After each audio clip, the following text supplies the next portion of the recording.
Okay, so we're going to kick off the afternoon here talking a little bit about ResearchHub. Just as a reminder, my name's Patrick. I'm one of the co-founders of the project.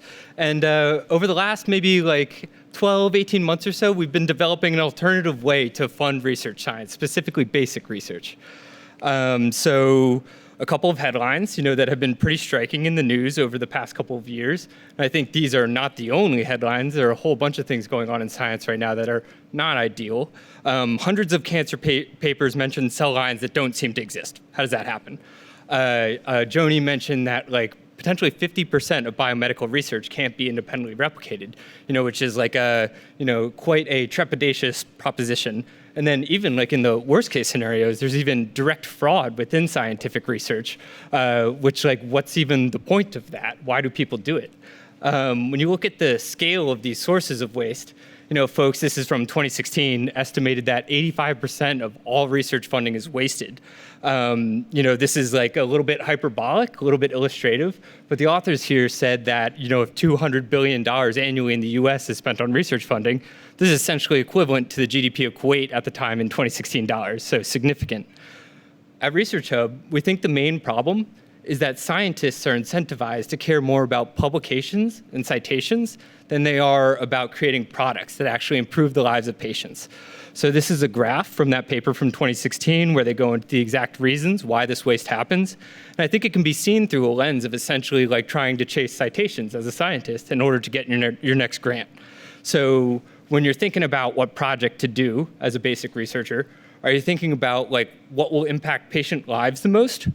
Or maybe more so, you're thinking about what people in my field will think about this paper, so that way they'll cite it, so that way I'll have a better H-index, so that way I'll be able to get my next grant. When you're worried about citations, you don't really want to share your ideas before they're actually published and you can get credit for those citations. So you don't necessarily share your experimental methodology beforehand, you kind of protect it, so that way you don't get scooped. Citations are extremely important. You get way more citations publishing in Nature than BMJ Open. So you don't really care if people can read the science that you're actually writing. That's not 100% true. A lot of people preprint and do all kinds of cool things now. But yeah, when you're worried about citations, you're more worried about getting into a prestigious journal than necessarily having open access to the information that you create. And then finally, like Joni also mentioned, when you're really worried about citations, a small, crappy trial that might have a negative result won't really positively impact your resume, so why even share it? What's the point? At ResearchHub, what we're doing is using financial incentives to accelerate the pace of scientific research. This is what our website looks like. We have kind of a social media forum where we use our native cryptocurrency, ResearchCoin, in interesting ways to try and align these incentives to get people pushing in the same direction. So, I think this is generous based on the previous information, but if 50% of trials do not include peer review beforehand, so that way they're taking into account the appropriate information, and 50% of results can't be replicated, and then 50% of results aren't even shared with the public because they're negative, and this isn't even taking into account overhead costs, which can be as high as 60%, and recently have been lowered to 15%. You end up losing a lot of potential energy out of this funding pipeline. So at ResearchHub, what we're doing is building a product where the goal is to try and retain as much of this funding as possible in new creative ways that actually give more money to scientists so we can have more basic research and eventually more products that help to make differences in the lives of patients at the end of the pipeline. The way that we do this is kind of three overarching categories here. One, we use gifts instead of grants. So we avoid the university's grant office, avoid indirect costs, and make sure that 15% goes to scientists by creating gifts instead of grants. We use financial incentives as carrots in order to get people to comply with the terms of the grant rather than a grant office's stick, very expensive stick. We prioritize speed and reproducibility. So we use AI tools, we have financial incentives, and then rather than traditional grant applications, we actually encourage folks to use pre-registrations. So for folks who aren't familiar, a pre-registration is basically here's the hypothesis I want to test. Here's my experimental methods. Here's my plan for statistics. And when you do this beforehand, it's actually kind of restrictive to the scientist. It prevents them from doing things that like might make their paper look better in order to get more citations. So like if you see an outlier that like kind of screws up your p-value, you can't take that out of your data set without updating your pre-registration. So that actually increases the reproducibility and is like much faster to write than traditional grants applications. And then finally, we have a social media website. So we're really good at helping you build community to eventually like have matching funding for the science that you're most interested in funding yourself. So today I'm gonna give like a quick overview, a demo of how this process actually works. It starts out with listing a funding opportunity or an RFP. We then recruit pre-registered proposals. We recruit peer reviewers and pay them on your behalf. We allow you to crowdfund the study that you're most interested in and have our community participate. And then we facilitate updates and future community building as well. So I'm gonna use like a fake organization here called the Myelin Research Initiative that's interested in why does remyelination stall in multiple sclerosis. I mentioned we use pre-registrations rather than traditional grant applications. And we also allow for privacy. So if you want to allow the scientists to have private proposals because they're worried about being scooped, you're welcome to do that. We also allow you to keep things private if you're worried about public disclosures for future IP. So here's a video of how things work. We have you list a funding opportunity. You can either draft one within our own electronic lab notebook or you can update your own RFP. You can add metadata. So what kind of scientists are you looking for? How much money? How public you want the information to be? And then it's published to ResearchHub. Once it's published, we need to find some scientists. So we use a tool that was actually developed by our community called an expert finder. What we do here is we look at the contents of your RFP. We use an LLM that's already ingested the entire corpus of scientific literature. And then we find the best scientists possible to submit proposals to your RFP based on that information. And then we also automatically recruit them. So we'll draft emails specifically for them, like inviting them to apply to the opportunity. This happens on our end. So as a funder, this isn't something that you have to worry about. You just post the RFP, and then we have folks in our community who manage this all for you. So we have an expert finder. This is like behind the scenes. We use AI tools to basically read through all of scientific literature and conveniently, for this example, pick ResearchHub Journal's editor-in-chief, Russ and Russ, to submit a proposal. So one thing that we found kind of interesting is that like, you know, it's not like submitting a grant application is free. There's an opportunity cost. So traditional grant applications, they take about 3 weeks of a scientist's time, and like the acceptance rate is not incredible. So as a scientist, you need to decide, like, is that worth my time to try and apply for this new opportunity? Pre-registrations are an improvement on this because they're drastically shorter than traditional grant applications. You know, there may be 2 or 3 pages, you know, rather than 60. But we think we can even do better. So another tool that we've just built that was also developed within our community first is automated proposal drafting. So again, we take into account the RFP's copy, the scientist's publication history, the latest research in the field that could influence a proposal, and then we suggest something that we think would be a good proposal, good pre-registered proposal for the funding opportunity. And this is what it looks like in practice. We send an email to the scientist that was selected from the expert finder. We have customized copy to encourage them to apply. We read through their previous publication history, read through the RFP, and we come out with a proposal that they could potentially submit. And then the scientist using our AI tools is able to go back and forth in order to optimize the proposal so that way they feel confident about submitting it. And so we have Russ here, who is like our first test case. So yeah, Russ, curious what you thought about like the actual quality of the proposal. I have a few thoughts, and I know many of you here are scientists, right? So, or have maybe a lab. And I mean, for me personally, I spend 1/3 of my time writing grants, maybe even half of my time in certain months. And in that time, I'm, not a good supervisor. I'm not really doing science. I'm just sitting on my desk, not talking to anyone, and just writing these grants.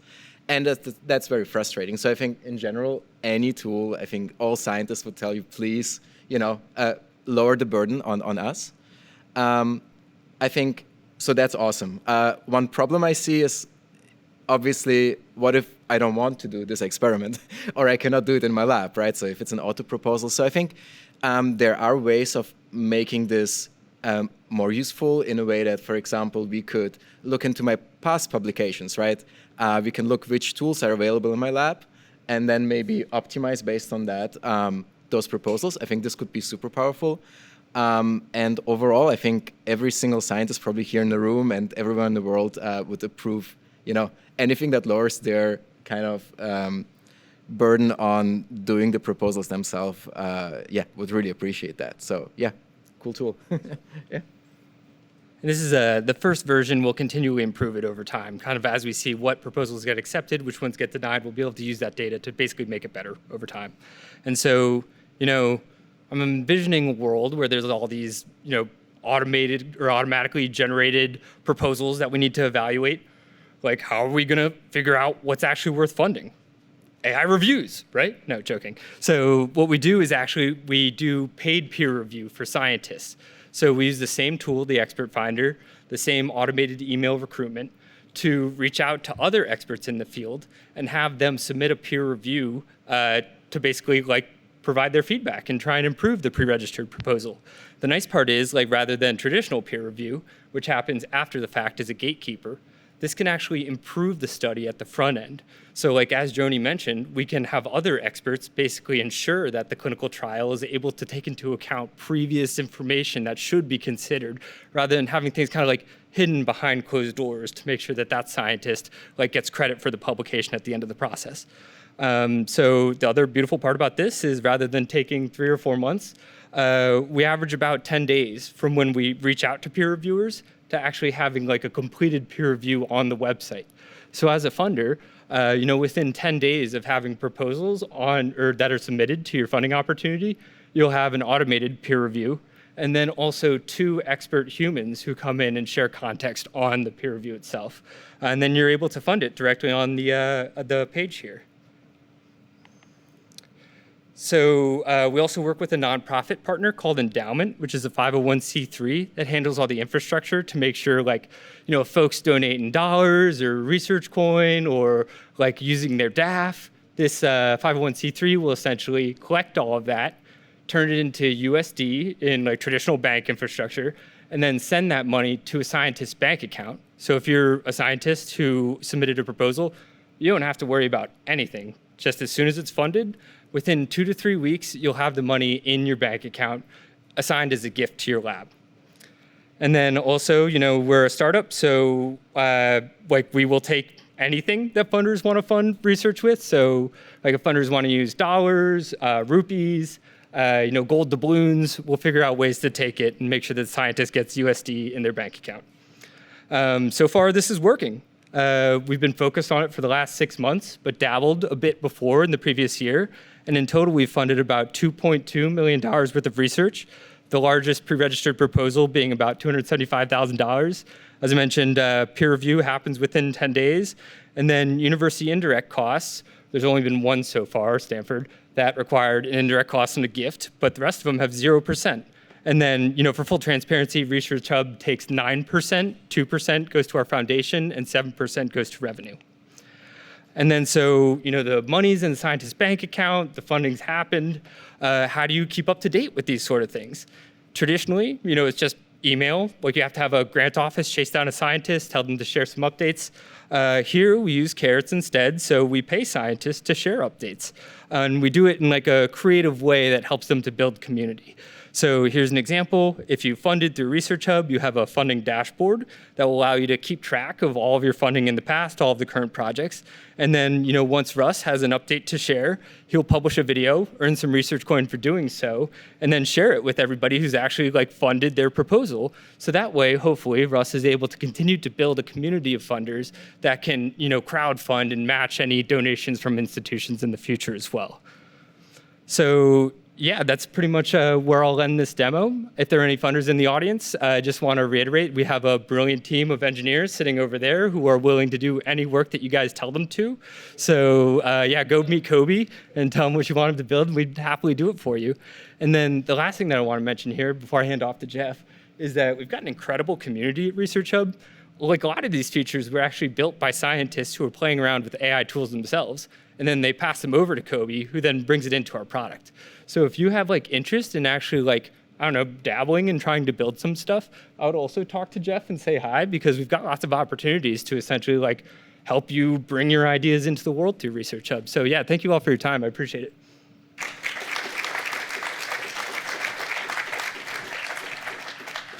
As Pat, touched on a little bit, so we have a ResearchHub and a ResearchHub Foundation. The foundation helps steward some of the kind of community endeavors. And what I wanted to do with this section of the presentation was really frame it as a 5-year case study on how to incentivize quote unquote healthy research behaviors. And so ResearchHub has existed now for 6 years. I've been around there for 5 of those years, and we've tried to sort of direct the incentive mechanism that we have, which is this this token, this cryptocurrency, towards funding different types of things. And we've gone through sort of different eras, 4 different eras over the last 5 years. And in sharing all of the negative data fashion, I'm going to share with you guys some of the hypotheses we had that ended up failing, but also some of the ones that are catching traction right now. So just to give a brief overview, so we have sort of ResearchHub, the platform. We also have a foundation which helps sort of steward the community and vote on the sort of direction or distribution of the incentives. And then we heard about Litcoin, I think, earlier today, but we have ResearchCoin, and it's sort of this token that actually has a value, and we direct it towards different behaviors, and we've gotten various traction on different things. So I'll share a little bit there. So we went through about 4 eras. One of them was we wanted to incentivize kind of open public discourse around scientific content. So sort of this kind of lighter weight research artifact. And Pat touched on this a little bit, which was the peer review bounties. So we thought, hey, peer review is obviously kind of a slow churning, kind of unpaid gratitude work. What if we incentivize that? What kind of strides can we make there? Then we tried to work on sort of like a journal that ended up being a traditional looking journal that we switched over to something a little bit more unique. And then finally, kind of where we currently stand, which is to really shunt a lot of that incentive towards funders. So people who are looking to deploy capital, who are good at deploying capital, and giving them kind of a more in perpetuity model that they could work with to continue to do that perpetually. Okay, so the first example, this was probably about 5 years ago or so. We have a very simple kind of curation mechanism. It was an upvote, downvote, very much inspired, if anyone's familiar with Reddit. And we said, hey, it'd be great for people to put a lot more of these commentary. People who go to conferences see this. A lot of really good content comes from conference interactions with other scientists, but these aren't artifact research outputs that are documented quite anywhere. So we wanted to almost recapitulate that kind of environment or that kind of dynamic on an open kind of global platform. And so we said, hey, that was our intention, reward conversation and quality discourse in the open. And what ended up happening was a lot of people who were trying to game the upvotes, making kind of low quality comments, and quickly found out that these are kind of easily gameable. Some of the content that was coming out wasn't the highest value, and we had a very hard lesson in verifying and verification of users and reputation, which I think is kind of a lurking problem across just kind of global scientific infrastructure. So we said, okay, we have this incentive mechanism. Clearly, people are following the incentive. In this case, it wasn't so ideal. So we said, what's something we can do that's a lot more value add? And so we said, preprints exist, and we wanted to build sort of this overlay on top of preprints where we took that incentive and said, if you come in and you do a peer review on this preprint within 14 days, we're going to reward you with $150 in the currency. And we have a self-selecting marketplace. So you go, you find out kind of the research that's within your expertise, and you say, great, I'm going to leave a peer review here. And we have an editorial board that looks that over and sort of selects the people to distribute the capital to. And people write their reviews. We built in a verification system to make sure that people are who they are. And this was shockingly successful. You'd think, I know, scientists who are often skeptical people say, this is weird, there's a cryptocurrency involved, do I want to do this for this kind of money? Well, the TLDR was yes. I was pretty surprised that the essentially normal distribution of scientists who were interested, there were people who were, yeah, this is interesting enough, I'll give it a shot, was the kind of mean. And some people who were like, no, I don't want to do it. And some people were like, this is stellar, this is amazing. And what it resulted in over the last couple of years now is about 10,000 plus expert peer reviews that have been performed on the platform. These are all either overlaid on top of preprints and very kind of recently over the last few months on scientific proposals where researchers are looking to get funding on the platform, and we need peer review for that too. We've distributed about $1 million equivalent to researchers over the last couple of years. And at peak, we were doing about 200 plus peer reviews per week, which extrapolated out is sort of what a lot of the larger journals do at that similar pace.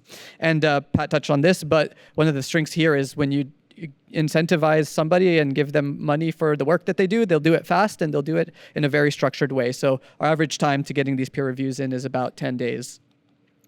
So all in all, to say that we thought that this was extremely successful. So again, we have this incentive machine that you can direct to different things, and people will kind of change the behaviors accordingly.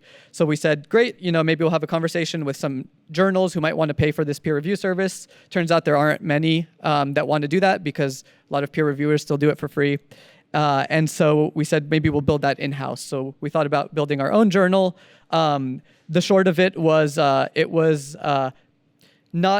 was a traditional kind of system that was overlaid with our non-traditional peer reviews. And although it was useful, we felt like it wasn't as aligned with our ethos as we wanted it to be.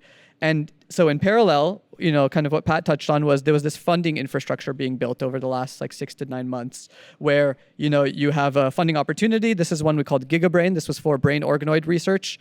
We had 16 proposals submitted, and we got these kind of pre-registrations, and, they got funding. But one important piece of that is the peer reviews for that. So we would shunt a lot of our bounties for peer review preferentially to these proposals rather than to preprints.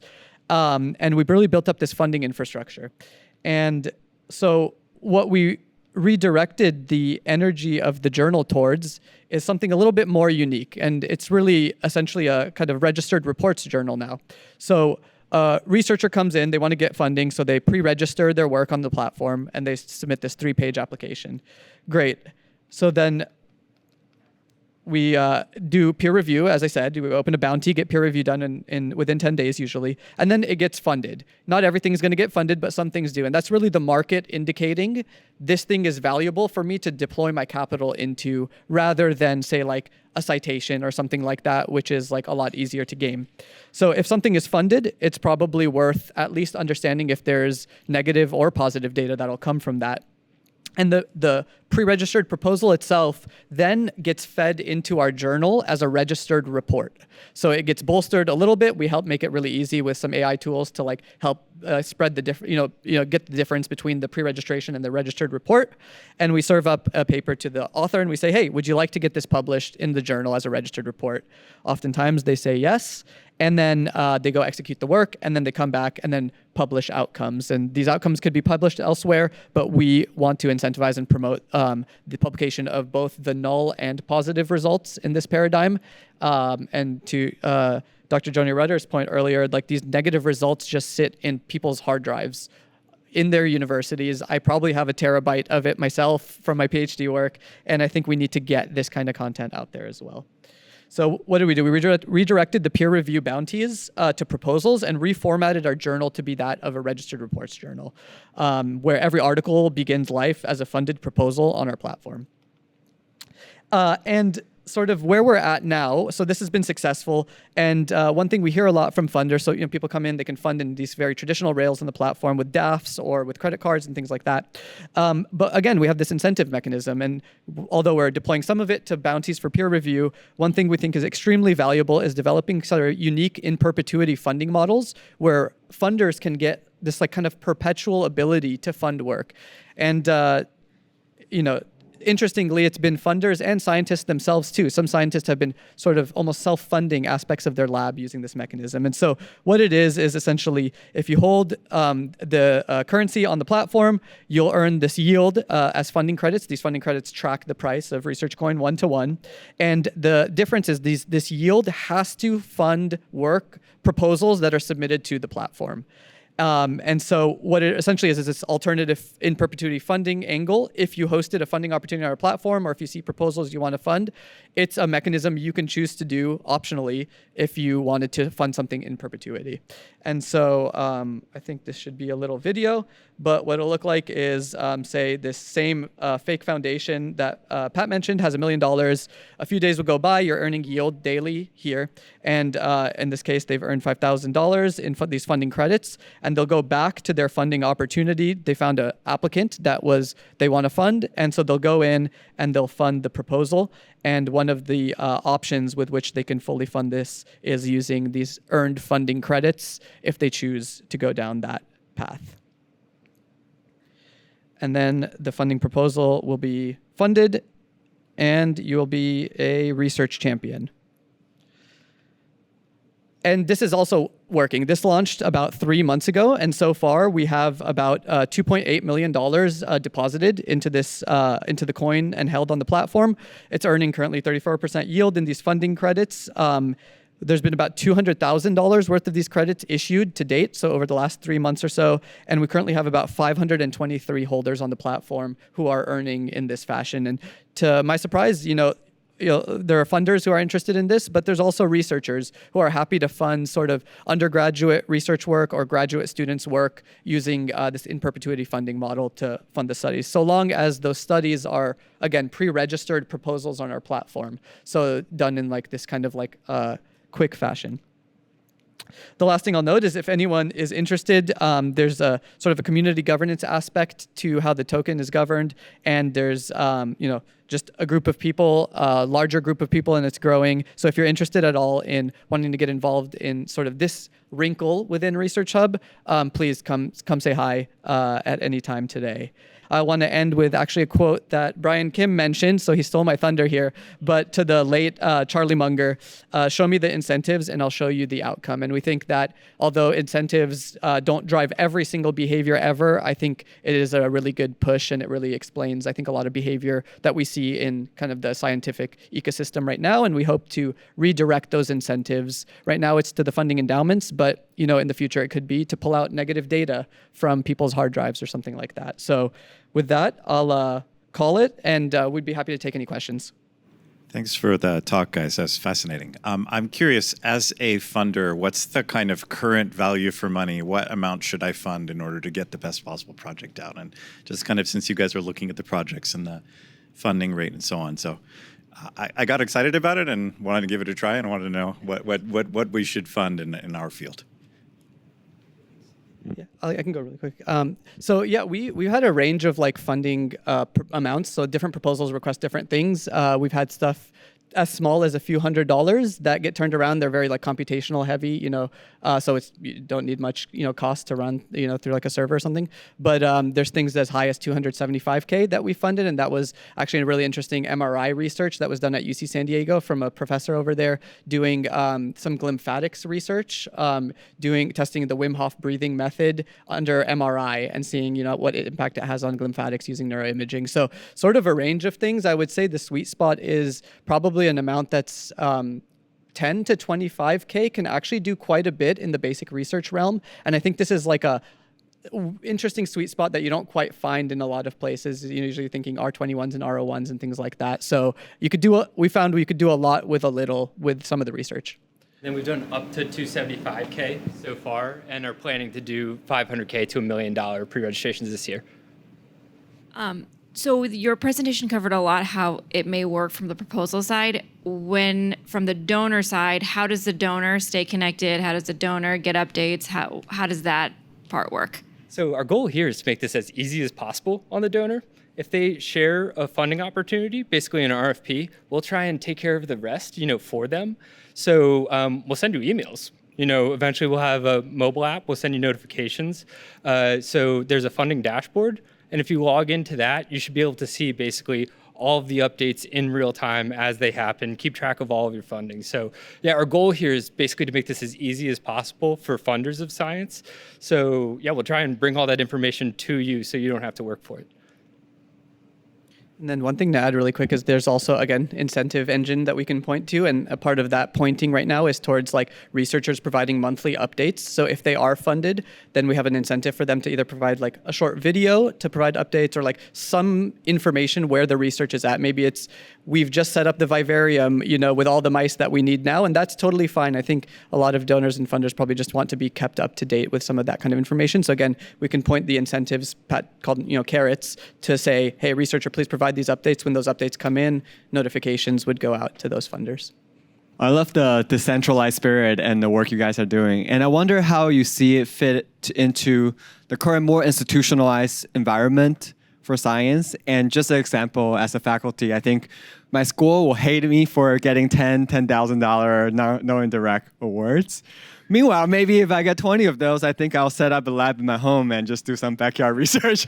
So how do you guys see how this play out? And especially, I think, we're now empowered by AI scientists. We're able to do more individually. But at the same time, the institution, I guess, the top-down approach has its own unique advantage. So how do you guys see how this fit in the ecosystem? So it's actually kind of surprising. I thought we were going to have a lot more pushback too, but so far universities have been pretty stoked about it. It's just more money coming into their institution to help build their brand. I think we're pretty small potatoes right now. So if that were to become a significant portion of their grant funding, they might push back more. But yeah, we literally haven't had any negativity coming from universities at all so far. So that's been a hugely pleasant surprise.